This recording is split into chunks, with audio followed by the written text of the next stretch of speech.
The alarm didn't wake Captain Seren Voss. She was already awake. She had been awake for the better part of 3 hours, sitting in the command chair with a cold cup of coffee balanced on her knee and the navigation display, painting pale blue light across her face. The Meridian's promise was 11 days out from Kepler Station, running quiet through the dark between systems, and she had developed the habit, the bad habit, her first officer called it, of watching the ship sleep. 4,214 people. That was the exact number. She knew it the way she knew her own heartbeat. Every passenger manifest, every cryopod assignment, every emergency contact form filed in triplicate and archived in the ship's memory. Families. Mostly families.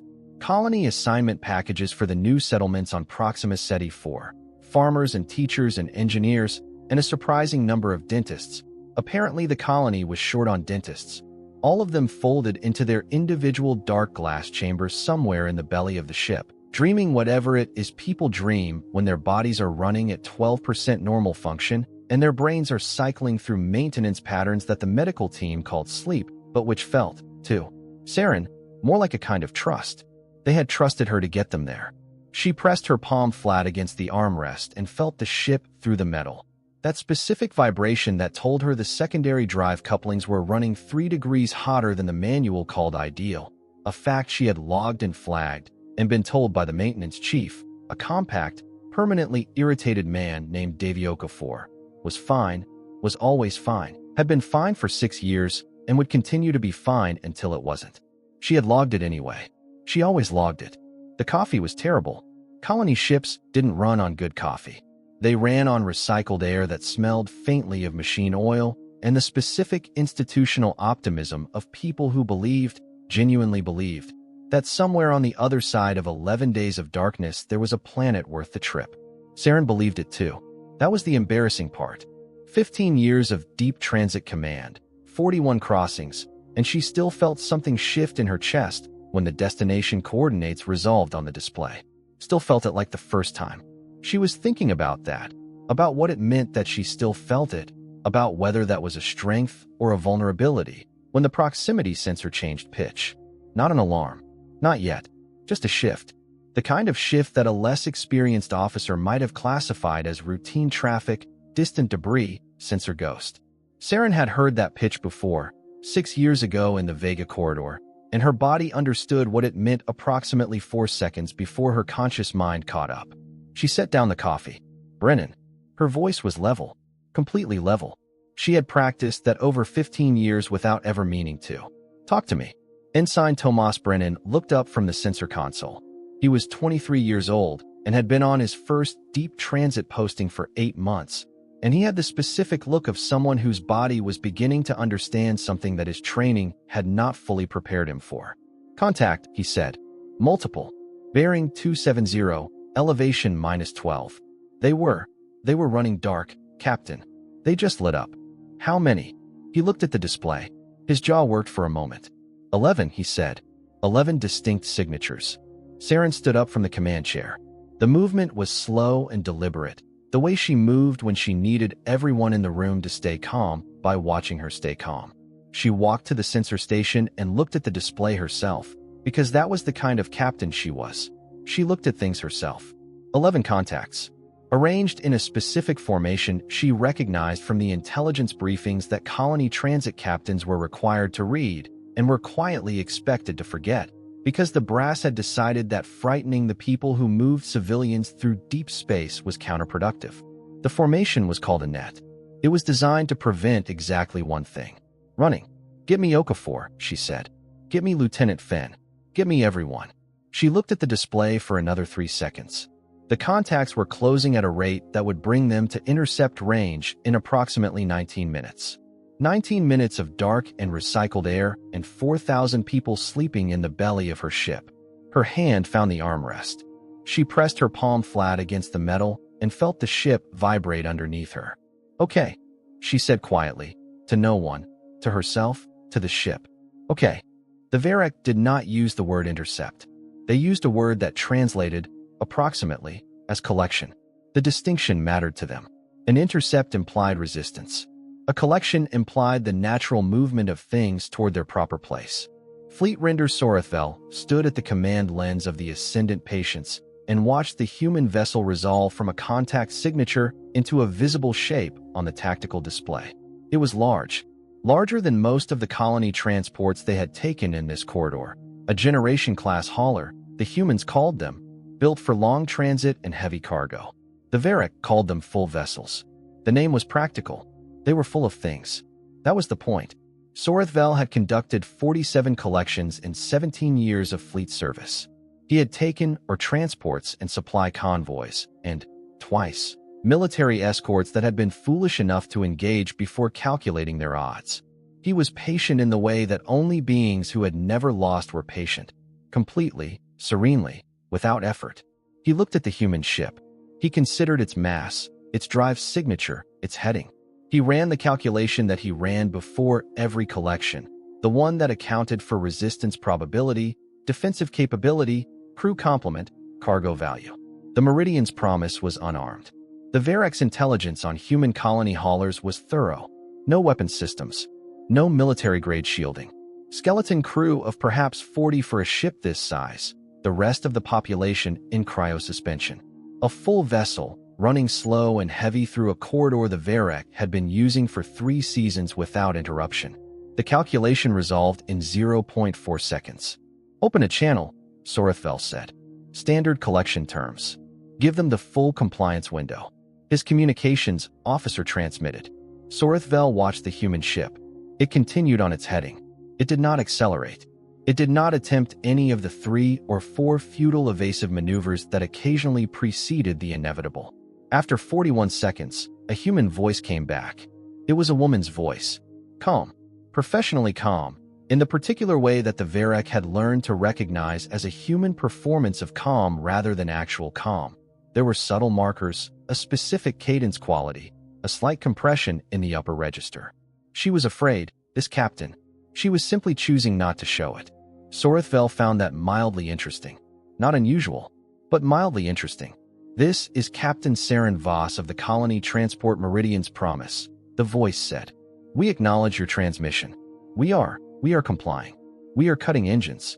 I need time to bring my crew up to speed on the surrender protocols. 20 minutes. Sorethvel looked at the display. The human ship's drive signature was diminishing. They were, in fact, cutting engines.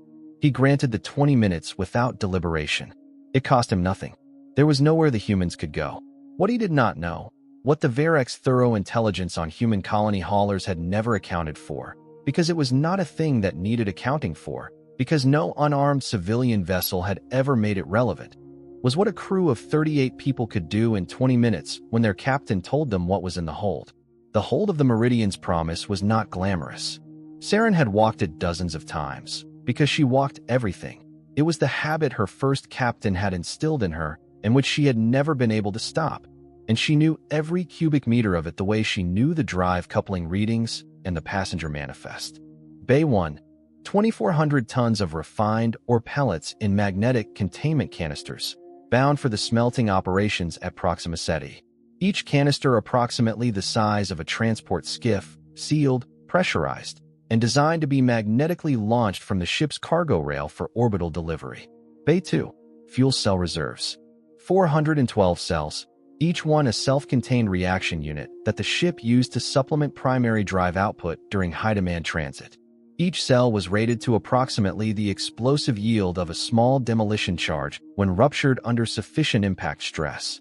This was noted in the fuel cell safety manual on page 47, under the heading Catastrophic Failure Scenarios, which Seren had read because she read everything. Bay 3, colony equipment. Prefabricated structures, agricultural machinery, medical units, communication arrays. Less immediately useful. Seren filed it and moved on. The engine exhaust manifold ran along the exterior of the ship's lower hull, for apertures each 30 meters across, currently cold because she had cut the engines, currently cold but not empty. The residual plasma charge in the manifold baffles was a thing that Chief Okafor had mentioned once in a different context entirely, something about maintenance burn-off procedures. Something Seren had filed in the part of her mind that held information she didn't know she needed yet. She stood in front of her crew in the ship's small operations bay and laid it out in exactly the time it took to say it. No preamble, No apology. No speech about heroism or duty or the 4,000 people sleeping one deck below. Just the facts. Just what they had. Just what she needed each of them to do. When she finished, there was a silence of approximately 2 seconds. Then Lieutenant Cass Finn, her first officer, who was 31 years old and from a mining settlement on Titan, and who had the specific humor of someone raised in a place where the alternative to laughing was freezing, said, "So when you said this was a cargo run." "It still is," Seren said. The laugh was short and sharp and real, and then everyone got to work. Sorethvel watched the 19 minutes pass. He watched the human ship sit dark and still in the space between the ascendant patients and the rest of his fleet, and he felt the particular satisfaction of a thing already finished that simply had not concluded yet. He had this feeling often. He had learned to sit inside it without rushing. His tactical officer was running continuous scans. Standard procedure during compliance windows.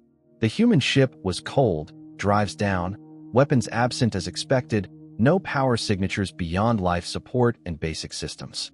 The cargo manifest, broadcast automatically as per collection protocols, confirmed what his intelligence had already told him. Oregon fuel cells. Colony equipment. Approximately 4,000 cryo-suspended civilians.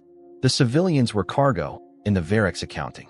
Living cargo, which commanded a premium on certain markets, but cargo. The ship's crew would be assessed for labor value. The ore and cells would be redistributed. Everything in its proper place. Compliance window closing, his tactical officer reported. "Shall I dispatch boarding vessels?" "Yes," Sorethvel said. Standard complement. No urgency. 4 boarding craft detached from the ascendant patients and began their approach. Sorethvel watched them on the display and felt nothing in particular, which was the correct way to feel during a routine collection. He did notice, in a peripheral and disinterested way, that the human ship's life support signature had shifted slightly. Not meaningfully, just slightly. A small fluctuation in power distribution, the kind of thing that happened when a ship's crew was moving around, reorganizing, the ordinary background noise of 40 frightened people trying to look like they were cooperating. He filed it and moved on. He would think about that fluctuation later, when it was too late for the thinking to matter. The first boarding craft docked at the Meridian's Promise's secondary airlock at the 17-minute mark. Standard magnetic clamp, standard cutting sequence. The Varek boarding team, 12 soldiers in pressure armor, armed, efficient, expecting nothing, cycled through the airlock and entered the ship's main corridor. What they found was a corridor. Empty, lit at low power, the way a ship looks when its crew has been ordered to a central location. Standard compliance staging. They had seen it dozens of times. What they did not find was Divi Okafor, who was in the maintenance crawlway above the corridor ceiling with a cutting torch and a specific expression that his colleagues would later describe as focused, and which Okafor himself would have described, if asked, as terrified but committed, which is a different thing. What they did not find was Ensign Brennan, who was at the cargo rail control panel in Bay 1, his hands shaking with a fine constant tremor that he was managing by pressing them flat against the console, the way he had seen the captain press her palm against things when she needed to feel solid. What they did not find was Lieutenant Finn, who was in the engineering section with 3 other crew members, in a fuel cell that had been carefully removed from its rack and positioned with a precision that had taken 11 of their 19 minutes to achieve. What they did not find was a crew waiting to surrender. What they found, 30 seconds after entering the corridor, was the lights going out.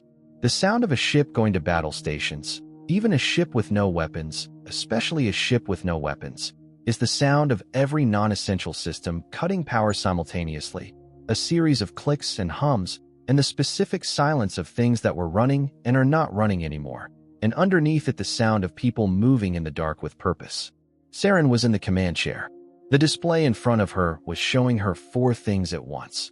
The position of the boarding craft, now 3 of them docked and 1 still approaching. The status of the cargo rail in Bay 1, currently armed and loaded with the first of 18 canisters. The fuel cell Finn had positioned in engineering, currently reading armed on Seren's display in the specific way that something reads armed when someone has bypassed the 14 safety interlocks that are supposed to prevent exactly what Finn had done to it, and the engine manifold status, which was reading cold, cold, cold, cold, and then, as Okafor finished the sequence he had been running from the crawlway, charging. The Varek boarding team in the main corridor had night-capable optics. The Varek were thorough. They switched to night vision and continued their sweep, moving in a standard search pattern toward the sound of human activity that their sensors were picking up from the forward section, toward where Seren needed them to be. She waited. She counted. She pressed her palm flat against the armrest. "Cargo rail," she said. "Fire 1. The magnetic launch system was designed for orbital cargo delivery, taking a 200-ton or canister and accelerating it from 0 to orbital insertion velocity in approximately 4 seconds along a rail that ran the length of Bay 1 and terminated at a launch aperture in the ship's lower hull. It was precise work, normally. Computer-guided, trajectory calculated, designed to place cargo exactly where it needed to be. Seren had reprogrammed the guidance system in the last 11 minutes. The first canister came off the rail at full acceleration and did not go down. It went sideways, through the interior wall of Bay 1, through the maintenance corridor beyond it, and directly into the docked boarding craft number 1. The sound was not an explosion, exactly. It was something more physical than that. A compression wave that moved through the ship's hull like a fist, felt in the teeth, felt in the sternum, felt as a kind of full-body impact that left Brennan gripping the console with both hands and breathing through his nose. The boarding craft was no longer docked. It was debris, too, Seren said. On the ascendant patience, the first indication that something had changed was not the destruction of the boarding craft.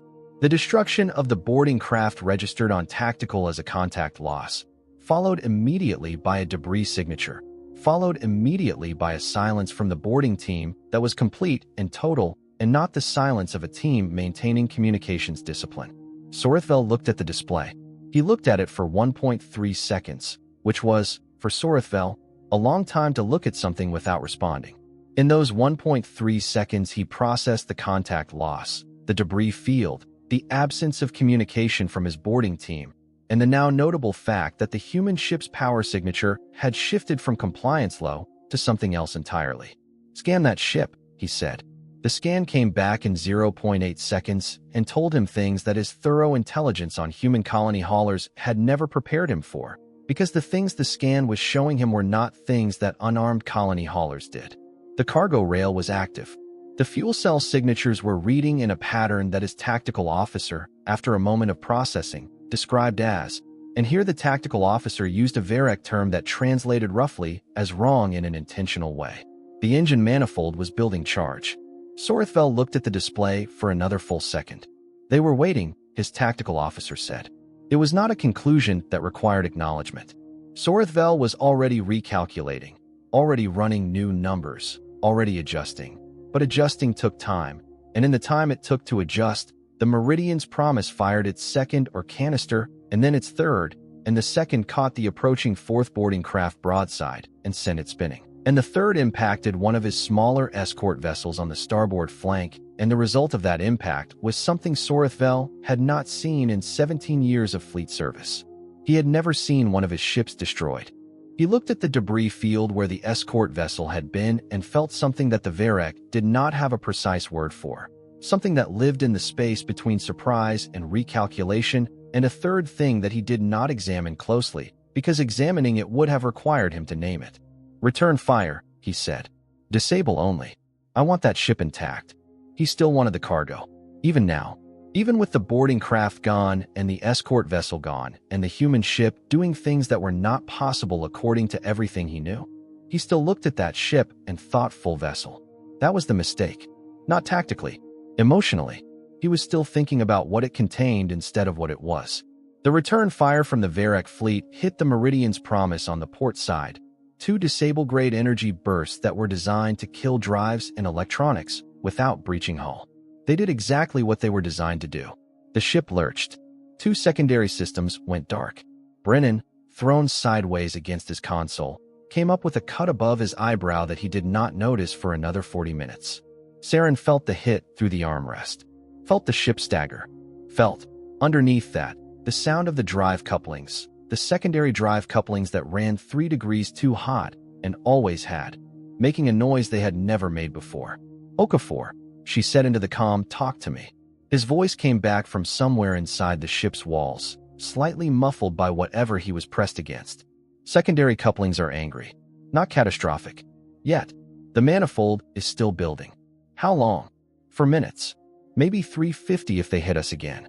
Seren looked at the display. The Varek fleet was repositioning. 8 remaining vessels, moving to bracket her. The net formation, tightening. They were done being patient. They were moving to end this quickly and cleanly, and she had perhaps 3 minutes before the bracket closed, and there was nothing left to do. She had planned for 3 minutes. She keyed the ship-wide comm, not the crew channel. The main channel. The one that reached the cryo-bay monitoring systems. The one that in theory no one could hear, but which technically transmitted into every chamber in the sleeping belly of the ship. She didn't know why she did it. There was no practical reason. The people sleeping below her couldn't hear anything. "This is Captain Voss," she said. "We're going to be okay." Then she closed the channel and got back to work. Finn's voice came up on the crew channel. "Cell is ready." "Hold," Seren said. "Hold until I tell you." The Varek bracket was tightening. She could see it on the display, the 8 ships moving into position with the specific efficiency of a fleet that had done this before, that had bracketed 100 ships in 100 corridors, that knew exactly how this ended. Seren watched them close. She watched the timing. She felt the manifold charge building through the hull. It was a different vibration than the drive couplings, lower and wider, like the ship itself was holding its breath. 2 minutes. 1:40. She thought about the dentists, the farmers, the 4,000 sleeping people who had given her this particular weight to carry. 1:20. "Fenn," she said. "Fire." A fuel cell rupture under controlled conditions was a demolition charge. A fuel cell rupture modified by a first officer from a Titan mining settlement who had grown up watching her mother's colleagues turn mining charges into things they weren't supposed to be. That was something with more specificity to it. Fenn had positioned the cell against the interior hull at a precise angle and had packed the surrounding space with the densest material available, which happened to be prefabricated structural panels from the colony equipment in Bay 3, and the result of the rupture was not a sphere. It was a jet, a directed, shaped detonation that punched through the Meridian's Promise's own hull at an angle calculated to miss every critical system and every cryo-bay by margins that Fenn had measured twice and then measured again and then shown to Seren, who had looked at them for a long moment and said, "Do it cleaner on the left side." The jet hit Varek Escort Vessel Number 2 at the point where its command section met its drive section, which was the point that the Varek had designed to be a structural junction because junctions were strong, except that junctions were also the point where a shaped charge found purchase, and the vessel came apart in a way that was, from the outside, almost elegant. 3 seconds later, Seren said, "Manifold." Okafor, from inside the ship's walls, fired the engine manifold cold start sequence. A cold start on a plasma manifold that had been building charge for 6 minutes did not produce thrust. It produced a release, a directional bloom of superheated plasma that came out of all 4 manifold apertures simultaneously, and which, because the Meridian's Promise was currently positioned with its stern oriented toward the 3 nearest Varek vessels at a range that Seren had spent her last 20 minutes ensuring. The display went white for a moment. When it resolved, there were 5 vessels where there had been 8. Sorithvel was looking at the display, and the display was showing him something he did not have a framework for. Not tactically. He had frameworks for tactical surprises. He had encountered ambushes, had encountered feints, had encountered the occasional human military convoy that had been better armed than expected. What he did not have a framework for was this: an unarmed civilian transport, for 1,000 sleeping passengers, a crew of fewer than 40, and in the space of 9 minutes, 3 of his vessels gone and 2 more showing damage signatures that would require significant repair, from weapons that were not weapons, from cargo, from engine exhaust, from a fuel maintenance cell modified by human hands in 11 minutes of dark and desperation. He looked at the human ship. It was still there, damaged. His disable bursts had done their work, listing slightly, trailing a small debris cloud from the hull breach his scans were now showing. But still there, still whole, still in the way. "Reform," he said. His voice was level, professionally level, in the way that the Varek performed calm when they were not calm.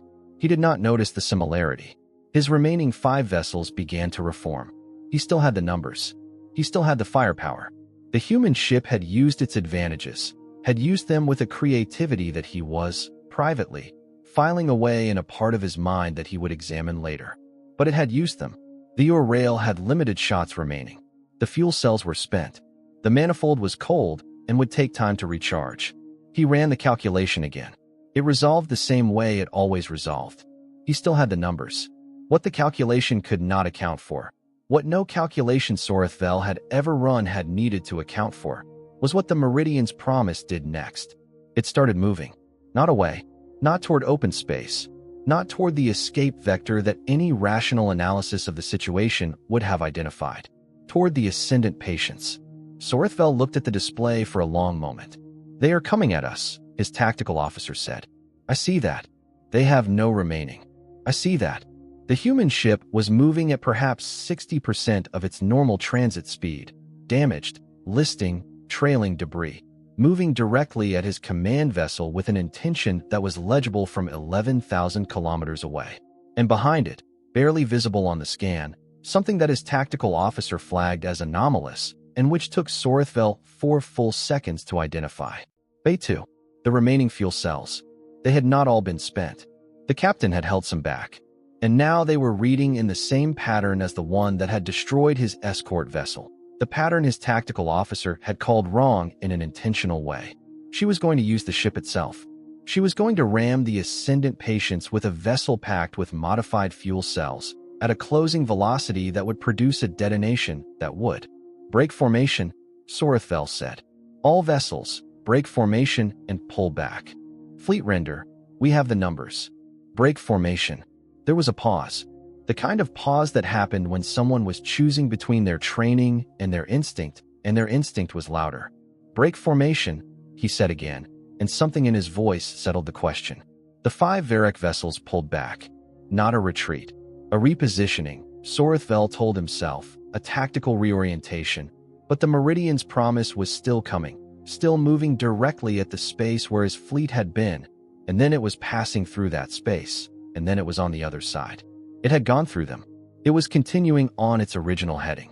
Sorethvel watched the human ship on his display, damaged, limping, its drive signature uneven in a way that suggested those secondary couplings his scans had noted were now well past fine, trailing a comet tail of debris and vented atmosphere, moving, stubbornly, in the direction of Proxima Ceti 4.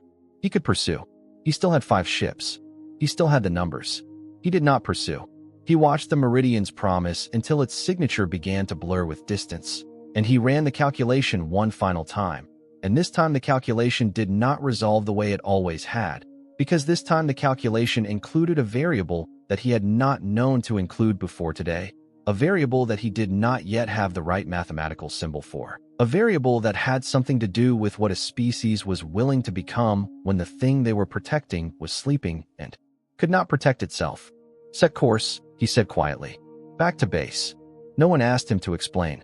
The Meridian's promise was not in good condition. This was the honest assessment, delivered by Okafor from somewhere inside the wall where he had apparently decided to live now, transmitted to the command deck in a voice that managed to be simultaneously relieved and deeply aggrieved.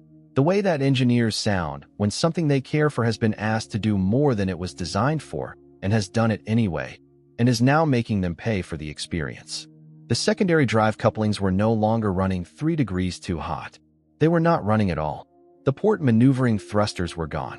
The hull breach from Finn's shaped charge was sealed by the emergency foam system, but the foam system had also, as a side effect, sealed the access panel to one of the maintenance corridors, and Okafor was not precisely trapped inside the wall, but he was not precisely not trapped inside the wall. Brennan had finally noticed the cut above his eyebrow. He was sitting at his console with a medical patch on his forehead and a specific expression that was the expression of someone who had just understood, for the first time, what the word alive actually meant as a physical fact. Finn was in engineering, cataloging the damage with the systematic thoroughness of someone who needed to be doing something with her hands. She had a list. The list was long. She had been adding to it for 20 minutes, and she did not look up when Seren came in. 11 days, Seren said. Finn looked up. "That's how long it's going to take us to limp to Proxima Ceti at current drive capacity," Seren said. 11 days. Finn looked at the list in her hand. "I was going to say 14. We'll make it 11. Finn looked at her for a moment. Then she went back to the list. "The hull breach is in a section nobody uses. the cells we fired, the modifications I made." She stopped. Started again. "The modifications I made are illegal in 6 systems. We're not in any of those systems. We will be. Worry about it then." Finn almost smiled. Not quite. The expression that was almost a smile and was actually something more complicated, something that had grief in it because there was grief in it. 3 crew members had been hurt in the Varek disable hits, none critically, but the word critically left a lot of room and relief in it. And underneath both of those, the specific texture of having done something that cannot be undone and knowing you would do it again. "They're going to want a debrief," Finn said. "When we get there, they're going to want to know how a colony hauler." "I know. What are you going to tell them?" Seren thought about it. "That the cargo did what it was supposed to do," she said. "It got the passengers where they needed to go. The dead were 3, and their names were Petty Officer Renadissa, Specialist Tomas Guerrero, and Engineer Second Class Willacourt. Renadissa had been 26 years old and from New Lagos and had the habit of narrating the things he was doing in a quiet, ongoing commentary that drove his bunkmates to distraction and which would be, in the years that followed, the detail that every single one of his bunkmates remembered first when they thought of him. "Okay, cycling the port valve, and there we go. Running the diagnostic now. This is the diagnostic running." Tomas Guerrero had been 31 years old and had been on his last posting before returning home to a partner he had been separated from for 2 years by the transit schedule and the particular cruelty of deep space timing. He had a photograph in his left pocket. Not a digital image, an actual printed photograph, creased from folding and refolding, of a person standing in front of a window with late afternoon light coming in from the left side. He had shown it to Brennan once. Brennan had looked at it for a moment and had not known what to say, and Guerrero had folded it up and put it back in his pocket and said, "Yeah," in a way that contained everything. Willacourt had been 44 years old and had been a working engineer for 22 years and was the person Okafor called when something was actually wrong, as opposed to the worrying level of wrong that he managed himself.